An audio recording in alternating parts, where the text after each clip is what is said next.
చాలామంది అమౌంట్ అంతా మొత్తం ఉండి నుంచి తీసేసాక దాన్ని పడేస్తూ ఉంటామండి. డస్ట్‌బిన్‌లో వేసేస్తూ ఉంటాము. బట్ మీకు ఈరోజు మంచి టిప్ అయితే ఒకటి చెప్తాను.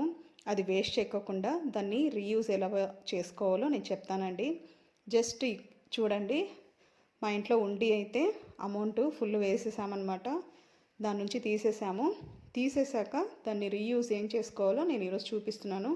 ఫస్ట్ ఇలా పైన లేయర్ అంతా కట్ చేసేసుకోవాలండి. కట్ చేసుకున్నాక దీన్ని నేను ఏ విధంగా తయారు చేస్తానో చూడండి. కావాలంటే మీరు ఇంకా మీ ఐడియాస్ ప్రకారం ఇంకా మీకు ఏ ఐడియాస్ ఉంటే ఆ ఐడియాస్లో కూడా దీన్ని వాడుకోవచ్చు. మామూలుగా ఇంట్లో పెన్సిల్స్ ఏవి ఎక్కడంటే అక్కడ పడేస్తూ ఉంటారు పిల్లలు. క్రయాన్స్ ఇవన్నీ కూడా దీంట్లో వేసుకోవచ్చు. కావాలనుకుంటే ఉండిలాగా కనిపించకూడదు అని అనుకుంటే మీరు దీనికి ఒక కలర్ పేపర్ కూడా స్టిక్ చేసేసి జస్ట్ దాని మీద ఏదో ఒక డయాగ్రామ్ అయితే వేసేసి దానికి స్టిక్ చేసేసారంటే అలా కూడా వాడుకోవచ్చు. చాలా రకాలుగా వాడుకోవచ్చు అండి. ఇంకా అది అది వద్దు అని అనుకుంటే ఇంకా బాత్రూంలో అయితే మీరు పేస్టు బ్రషెస్ అన్నీ దీంట్లో పెట్టుకొని యూస్ చేసుకోవచ్చు. దానికైతే మీకు కలర్ పేపర్ కూడా అవసరం లేదు. ఎందుకంటే వాష్రూమ్లో ఎవరు రారు కాబట్టి బయట పెట్టేటప్పుడు మాత్రమే మనకి ఇలా కలర్ పేపర్స్ డిజైన్స్ అవసరం వస్తాయి. బట్ వాష్రూమ్లో అయితే ఇలాంటి అవసరం ఏమి ఉండదు కాబట్టి అలా కూడా వాడుకోవచ్చు. బట్ నేను దేనికి వాడుతున్నానో ఈరోజు చూసేయండి. జస్ట్ పైన నేను ఇలా డిజైన్ అయితే చేస్తున్నాను. ఎందుకంటే ఒక ఫ్లవర్ లాగా కనిపించాలని చెప్పేసి చిన్న చిన్నగా కట్ చేస్తున్నాను అనమాట. సైడ్స్ ఇలా చిన్న చిన్నగా మీరు కట్ చేసుకుంటే చాలా బాగా అందంగా కనిపిస్తుందండి. ఫ్లవర్ లాగా కనిపిస్తుంది అనమాట. ఇది నేనైతే ఇలాగే చేస్తున్నాను. మీరు కావాలంటే మీకు ఏమన్నా ఇంకా వేరే క్రియేటివిటీ డిజైన్స్ ఏమన్నా ఉంటే అది కూడా చేసుకోవచ్చు. బట్ నా క్రియేటివిటీ అయితే ఇలా ఉందన్నమాట. ఫస్ట్ ఇలా సింపుల్గా నీట్గా చిన్న చిన్నగా కట్ చేసుకోవాలి. నేను ఇంకా వేరే డిజైన్ చేద్దాం అనుకున్నాను కానీ బట్ దీని మీద అది కుదరలేదన్నమాట. ఇది చాలా ఏం చెప్పాలి, చాలా పల్చగా ఉందండి. అందుకే నేను ఆ డిజైన్ అయితే చేయలేకపోయాను. కొంచెం గట్టిగా ఉండింటే డిజైన్ బాగా వచ్చేదేమో నాకు తెలిసి. అందుకే ఈ డిజైన్తోనే దీన్ని కంప్లీట్ చేసేస్తున్నాను నేను. చాలా డిజైన్స్ అయితే చేయొచ్చండి చేయాలనుకుంటే. కానీ మన క్రియేటివిటీని బట్టి అటుపక్క ఉండే ఐటమ్ని బట్టి కొంచెం డిజైన్ అయితే ప్రాబ్లంగా లేకపోతే మనం ఏ డిజైన్ అయినా చేయొచ్చు. నేనైతే ఇలా సింపుల్గా అయితే చేసేస్తున్నాను. ఇది ఉండి చాలాసార్లు నేను కూడా పడేశానండి. చాలాసార్లు ఇలా జరిగిందనమాట. పిల్లలకి మామూలుగా అమౌంట్ కొంచెం ఎత్తి పెట్టుకోవడానికని నేను ఉండి తీసిస్తూ ఉంటాను. అప్పుడప్పుడు ప్లాస్టిక్ ఉండిలే తీసిస్తానండి. ఎందుకంటే వాళ్ళకు కూడా మనీ వాల్యూ అనేది చాలా ఇంపార్టెంట్ కదా. అందుకే మనీని ఎలా యూస్ చేసుకోవాలి, ఎలా వాడుకోవాలని తెలిసి ఉండాలి కదా వాళ్ళకు కూడా. మనం ఏమైనా పాకెట్ మనీ ఇచ్చినప్పుడు వాళ్ళు కూడా బాగా వేస్ట్ చేసేస్తూ ఉంటారు అమౌంట్.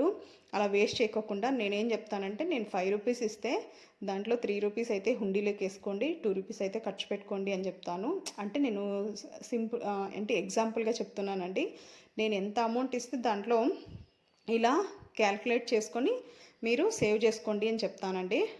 అలా చెప్పాలి పిల్లలకి. లేకపోతే ఇప్పటి కాలంలో ఉండే పిల్లలకి అమౌంట్ ఇచ్చామంటే వేస్ట్ చేసేసే దాంట్లో ఫస్ట్ ఉన్నారండి చాలామంది. అది ఫస్ట్ ఎప్పుడు దాన్ని యూస్ చేసేద్దామా, అమౌంట్ ఎట్లా పాడు చేద్దామా అనే ఆలోచనలోనే ఉంటారనమాట. తిననిండి ఏమన్నా ఖర్చు పెట్టుకోనిలేండి, నేను వద్దని చెప్పట్లేదు. బట్ ఏమంటే దాచిపెట్టుకునేది కూడా చాలా ఇంపార్టెంట్. మనకు 1 రూపీ కావాలంటే మనం ఎవరినైనా అడిగామంటే ఒక్కరు కానీ ఇవ్వరు. కావాలంటే ఒకసారి టెస్ట్ చేయండి. అంటే నమ్మకం మీద ఒక 2 డేస్ 3 డేస్ అట్లా ఇవ్వచ్చేమో కానీ ఎమర్జెన్సీలో నేను గమనించాను. ఎమర్జెన్సీలో చాలా వరకు ఎవ్వరికి కానీ అమౌంట్ అయితే దొరకదనమాట. అది మన పిల్లల వరకు రాకుండా మనము ఇలాంటివి నేర్పించాలి. అప్పుడే పిల్లలకి అమౌంట్ మీద కొంచెం అవగాహన అయితే వస్తుంది. చూడండి, నేను ఒక గాజు డబ్బాలో ఈ పుదీనా కాడలు అయితే పెట్టానండి. మామూలుగా మనము పుదీనా ఇంట్లో యూస్ చేస్తాం కదా. నేను పలావ్కి అయితే యూస్ చేశాను. యూస్ చేసిన వెంటనే ఈ కాడలు అయితే చాలా బాగున్నాయి అన్నమాట, గట్టిగా ఉన్నాయి. ఆ కాడలు అయితే తీసుకొనేసి జస్ట్ నీళ్ళలో పెట్టానండి అంతే. ఆకులు అయితే చిగిరాయి అన్నమాట. చిన్న చిన్న ఆకులు అయితే వచ్చేసాయి, బాగా కింద కూడా వేర్లు వచ్చేసాయి. దానివల్ల నేను ఇప్పుడు మా ఉండిని నేను రీయూస్ చేస్తున్నానంటే పాట్ లాగా రీయూస్ చేస్తున్నానండి. ఒక ఫ్లవర్ పాట్ లాగా తయారు చేసి దాంట్లో పుదీనానైతే పెడుతున్నాను అనమాట. మన ఇంటికే కదండి పనికొస్తుంది. ఇంకొకటి ఏమంటే మీకు ఇక్కడ తెలియాల్సింది, ఇది చిన్న సైజులోనే ఉంటుంది కాబట్టి మీరు ఎక్కడైనా పెట్టుకోవచ్చు. దీనికి పెద్ద పెద్ద ప్లేస్ కావాలేమో అనాల్సిన అవసరం కూడా లేదు. జస్ట్ ఒక సన్లైట్ ఎక్కడైనా కొద్దిగా పడే ప్లేస్లో కూడా మీరు పెట్టుకోవచ్చండి. సన్లైట్ కూడా ఎక్కువ కూడా అవసరం లేదు. పుదీనా చెట్టుకి బాగా పెరుగుతుంది. మరీ అంత ఎండే ఉండాలి అని ఏం లేదండి. జస్ట్ కొంచెం ఎండ పడినా కూడా సరిపోతుందన్నమాట. ఇలాంటి చిన్న చిన్న పార్ట్స్లోనే మనం ఎంతో పుదీనా కానీ కొత్తిమీర కానీ మన ఇంట్లోనే పండించుకోవచ్చండి. బయట మనం తీసుకొని రావాల్సిన అవసరమే లేదు. ఎందుకంటే ఇప్పుడు మీకు తెలిసిండేదే, ప్రతి ఒక్క ఆకు మీద కెమికల్ రాకోకుండా మన చేతి వరకు రావట్లేదన్నమాట. అలా అయిపోయింది సిచ్యువేషను. ఆ సిచ్యువేషన్ నుంచి మనం బయటపడాలంటే ఇలా ఇంట్లోనే చిన్న చిన్నగా గ్రోత్ చేసుకుంటూ ఉండాలన్నమాట. ఏదైనా కానీ పుదీనా కాడలు దొరికినప్పుడు పుదీనా, కొత్తిమీర అయితే ధనియాలు వేసుకుంటూ కొత్తిమీరి ఇలా ఈజీగా వస్తాయండి. అసలు చెప్పాలంటే మెంతి కూర అయితే ఇంట్లోనే హ్యాపీగా పెంచుకోవచ్చు. నేను దాన్ని కూడా మీకు ఒక షార్ట్ రూపంలో పెట్టాను. మా ఇంట్లో మెంతి కూర నేను ఎలా పెంచానని చెప్పేసి. నేను దేంట్లో పెంచానంటే పాల ట్రే వస్తుంది కదండి, ఆ ట్రేలో పెంచానమాట మెంతి కూర. మెంతాకు ఎంత నీట్గా వచ్చిందో కూడా చూపించాను మీకు. కావాలంటే ఆ వీడియో ఒకసారి చూడండి, షార్ట్ అయితే ఉంది. షార్ట్ వీడియో అయితే పెట్టాను నేను నా యూట్యూబ్ ఛానల్లో. దాన్ని ఫుల్ డీటెయిల్స్ కూడా పెట్టాను. అది మీకు క్లియర్గా కనిపిస్తుంది. ఒకసారి సెర్చ్ చేయండి, నా ఛానల్లో కనిపిస్తుంది మెంతి కూర ఎలా పెంచాలి ఇంట్లో అని చెప్పేసి. పాల ట్రేలో ఎంత బాగా వచ్చిందంటే అండి మెంతి కూర, నేను కూడా నమ్మలేదనమాట. అంటే నేను ఏం చేశాను దానికి అలా బాగా రావడానికి అనే ఫుల్ డీటెయిల్స్ దాంట్లో పెట్టాను. మీరు ఒకసారి చెక్ చేసుకోండి. చూడండి, చెట్లు పెంచడం నాకు చాలా ఇష్టము. అందుకే చిన్న చెట్టు దొరికినా కూడా ఖచ్చితంగా పెంచేస్తూ ఉంటాను నేను. వేస్ట్ అయితే చెయ్యనండి చెట్లని. ఇత్తనాలు కూడా అంతే. ఏ ఇత్తనాలు కనిపించినా ఖచ్చితంగా ఏదో ఒక పాట్లో పెట్టి దాన్ని పెంచేస్తానమాట. ఇట్లా ఈజీగా మనం ఇంట్లోనే పెంచుకున్నాం అనుకోండి, బయటికి పోవాల్సిన అవసరమే లేదు. అంటే అర్జెంటుగా మనకి ఇప్పుడు కూరల్లోకో ఇంకొక దానికో కొత్తిమీరే కావాల్సి వస్తుంది, పుదీనానే కావాల్సి వస్తుంది. సమయానికి ఇంట్లో ఎవరు ఉండరు తెచ్చిచ్చేవాళ్ళు. అప్పుడు ఏం చేస్తారు, ఇలా పాట్లో కొద్దిగా పుదీనానో లేకపోతే కొత్తిమీరో ఇంకా వేరే ఏదైనా పెంచుకున్నామనుకో, మనమే తెంపుకొని మనమే కూరలో వేసుకోవచ్చు. ఈజీ పద్ధతి కదండి. మనము ఇంకొకరి కోసం వెయిట్ చేయకుండా, ఎవరో వస్తారు తెచ్చిస్తారు అని వెయిట్ చేయకుండా మన ఇంట్లోనే మనకి ఈజీగా దొరికేస్తుంది అనమాట. అందుకే చెప్తున్నాను.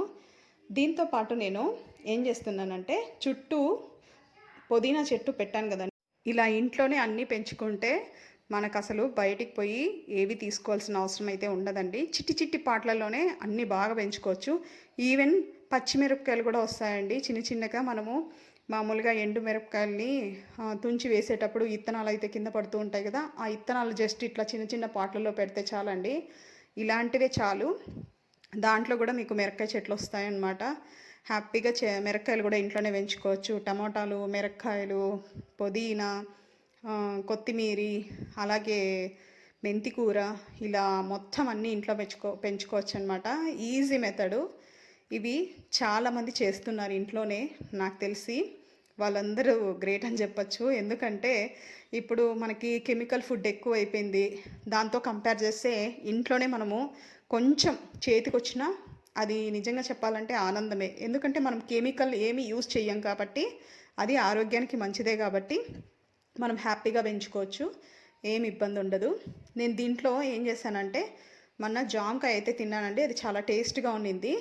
అలాగే నేను చెప్పాను కదా మీకు, పుదీనా కాడలు అనేటివి నేను గాజు బాటల్లో పెట్టాను వాటర్ వేసేసి అని చెప్పేసి. ఆ ఇత్తనాలు కూడా ఇప్పుడు దీంట్లో మిడిల్లో పెడుతున్నాను అనమాట. మోస్ట్లీ ఏమన్నా రావచ్చేమో చెప్పలేం కదండి. జామకాయ అయితే చాలా బాగుంది. ఇలా నేను మామిడి చెట్లు కూడా చాలా పెంచాను ఇత్తనాలు పెట్టి. అవి నేను నా బర్త్డే రోజు తీసుకెళ్ళి మా తోట దగ్గర నాటేసి వచ్చానండి మామిడి చెట్టు. ఇట్లా చాలా పెంచానమాట. అవన్నీ కూడా నా యూట్యూబ్ ఛానల్లో ఉన్నాయి. ఒక్కసారి అయితే చూసారంటే మీకు ఖచ్చితంగా అన్ని వీడియోస్ కనిపిస్తాయి. నా వీడియో కనుక నచ్చినట్లయితే లైక్ చేయండి, షేర్ చేయండి. కొత్త వాళ్ళు ఎవరైనా ఉంటే ఖచ్చితంగా సబ్స్క్రైబ్ అయితే చేసేసుకోండి. చాలామంది నా వీడియోస్ చూస్తున్నారు, చాలా థ్యాంక్స్.